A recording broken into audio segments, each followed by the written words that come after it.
The NBA has been very exciting this season, but something that has been disappointing is the lack of trades. I think we'll see some trades and rumors start to pick up as we approach the trade deadline. So let's just get straight into it and go over 5 blockbuster trades that would shock the entire NBA. First up, I have Russell Westbrook to the Chicago Bulls for Zach LaVine and Otto Porter Jr. I think it's fair to say at this point, Westbrook has not been a good fit with the Rockets. Yes, it's great that he's Harden's friend and that keeps the beard happy, but they are just not going to win a championship with their currently constructed roster.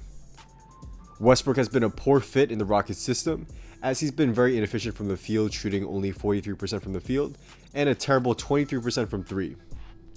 In a Rockets offense that has Westbrook playing off the ball a lot, teams have doubled Harden and other shooters in favor of letting Westbrook shoot the open 3, which he unfortunately usually bricks. This is not to say at all that Westbrook is a bad player, as I think he's still an all-star level player who has great strengths and glaring weaknesses.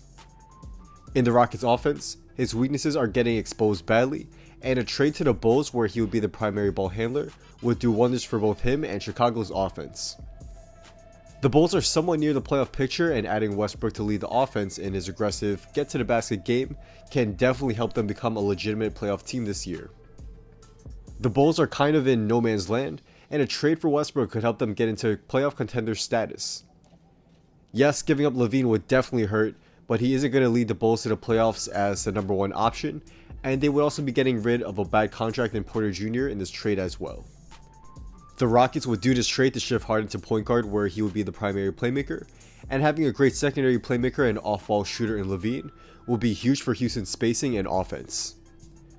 LaVine would thrive in the Rockets' fast-paced offense that promotes taking lots of threes, and I think he would see an uptick in the shooting percentages with Harden drawing so much defensive attention away from him.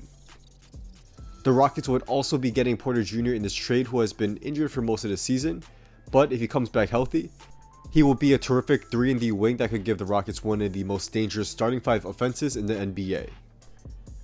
So next up, I have Gordon Hayward to the Los Angeles Lakers for Danny Green, Kentavious Caldwell-Pope, and Avery Bradley. I would advise the Lakers to do this trade only if they are sure they can get one or both of Andre Iguodala and or Darren Collison. If they can get at least one of those guys, it would fill in a big need for the perimeter defense that will be lost in the trade. So, say the Lakers get one of those players in this scenario, trading for Hayward actually makes a lot of sense. The Lakers need a third star who can take on scoring and playmaking duties when LeBron needs a break, and Hayward can do just that. He's played very well this season, but he just does not seem to be a great fit with the Celtics at this point. I think the main problem is that the Celtics just have too many mouths to feed, and their offense has turned into my turn, your turn sets. The players seem to be frustrated when they don't get their fair share of touches, and I don't think Hayward wants to step on any toes, so he has become somewhat passive at times. On the other hand, the Lakers need Hayward to handle the ball and make plays in staggered minutes when LeBron needs a break, as James has put the Lakers' playmaking offense almost entirely on his back. I think Gordon would shine as a secondary playmaker when playing next to LeBron and being the main playmaker when he's off the floor, and he could be the third star that makes the Lakers the favorites to win the chip. The Celtics would do this because, as I said before, they just have too many mouths to feed, and Hayward is somewhat holding both Jason Tatum and Jaylen Brown back. The Celtics' 2 young stars need the ball in their hands a lot more, and while Hayward is definitely a great player, he is somewhat stunting the development and Boston's offense that has become very ISO heavy and somewhat selfish, with all players wanting to get their own touches. The Celtics will be getting a great 3-and-D wing in Danny Green who would help spread the floor, and KCP and Bradley are solid defensive guards as well. Boston will be getting some solid role players, which is what they need right now, and I think this will be a win-win move for both sides. So now we'll move on to Dallas with Andre Drummond going to the Mavericks for Jalen Brunson, Courtney Lee, Dwight Powell, and a future protected first-round pick.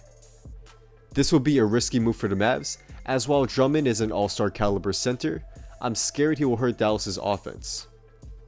But let's start with the positives. Drummond would be a great lob target for Luka, and he would boost the Mavs' rebounding rate greatly. I feel like Kristaps has taken a beating in his first season back trying to get boards, and Drummond will take a lot of pressure off of him and his body in this area. Drummond is also a very good rebounder who has become a solid rim protector and has quick hands when guarding out on the perimeter and playing the passing lanes. However, he would hurt the Mavs spacing greatly, and it's hard to trust him at the free throw line in late game situations. So it would be a risky move for the Mavs that I would be 50-50 on, but if Dallas can get him for the right price, it would be a great move. On the other hand, the Pistons would do this trade to get a nice fill-in player with Dwight Powell, and a first round pick is a nice asset for a player who may be leaving in free agency anyway. But the biggest prize in this trade will be Jalen Brunson, as while he has been struggling to see minutes in the Mavs' crowded backcourt, he has been great when he starts. He's played like a starting level point guard when he gets the opportunity to play big minutes, and he could be the Pistons' future starting point guard. And before we get into the next trade, I wanted to give a quick shout out to SeatGeek for sponsoring this video. SeatGeek is a ticket app that takes confusion out of buying tickets, and using the app, you can see which ticket is a good deal which has a green dot, or a bad deal which has a red dot for any sporting event or concert. It's an easy to navigate app, and it's a must have for anyone who's interested in attending an event. Use my discount code THETBALL to get $20 off your first purchase when you first sign up for an account, and I will leave a link to the site where you can sign up, or you can also download the app on your phone as well and use my code to get the discount there. So back to the video, I have Ben Simmons to the Golden State Warriors for D'Angelo Russell and a future protected first round pick. This one will be a move that we may see in the offseason if the Sixers struggle in the playoffs, and I think it's a move both teams should definitely consider. Simmons is better used as a small ball 5 as we've seen in the past few games for Philly, and that won't happen often with Embiid in town. The Sixers should make a trade for a floor spacing, scoring point guard, and Russell fits the bill here. Russell would help open up the floor for Embiid to operate in, and he would be great as a kick-out option out at the 3-point line when Embiid gets doubled in the post. Russell can also go get a bucket and be a great go-to option in the clutch when Philly needs a 3, and he is just a much better fit for the Sixers offense compared to Simmons. The Warriors would do this trade to get a 4 or 5 who can play make and run the floor with Curry on the break as a big man, and a starting lineup consisting of Curry, Thompson, Green, and Simmons has playmaking at 4 of those positions. Small ball front court lineups of Simmons and Green would be amazing on defense, and I think Simmons would thrive playing a small ball center role next to Curry on offense. A Curry-Simmons pick and roll play with Simmons as a roll man will be hard to stop, especially considering Thompson will be a huge threat as well if his defender decides to help on Simmons or Curry. This will be a fun trade for both teams, and it's one that I would love to see happen. And for the final trade on this list, I have Danilo Gallinari to the Phoenix Suns for Tyler Johnson, Dario Saric, and a future protected first round pick.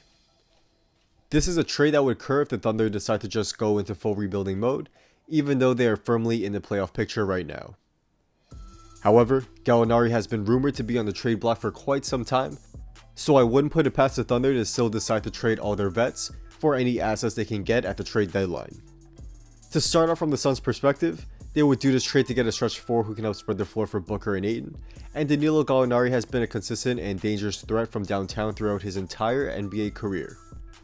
He's shooting 39.5% from 3 this season, and he would be a big scoring option to take some pressure off of Booker. This would also be an all-in move for the Suns to get into the playoffs, and adding Gallinari would certainly help boost their chances. The Thunder would do this trade, as I said before, to get some more assets, and they would be getting some nice pieces in Dario Saric and a future first round pick. Saric is an interesting case, as he's still a young player but has struggled ever since being traded by the Sixers. Maybe a change of scenery and a less crowded front court compared to Phoenix will help Saric get back to form, and we all know when he's on his game, he can be a very versatile stretch 4. We'll see what happens, and I think this will be the most likely trade that would happen on this list. That will be a good move for both sides.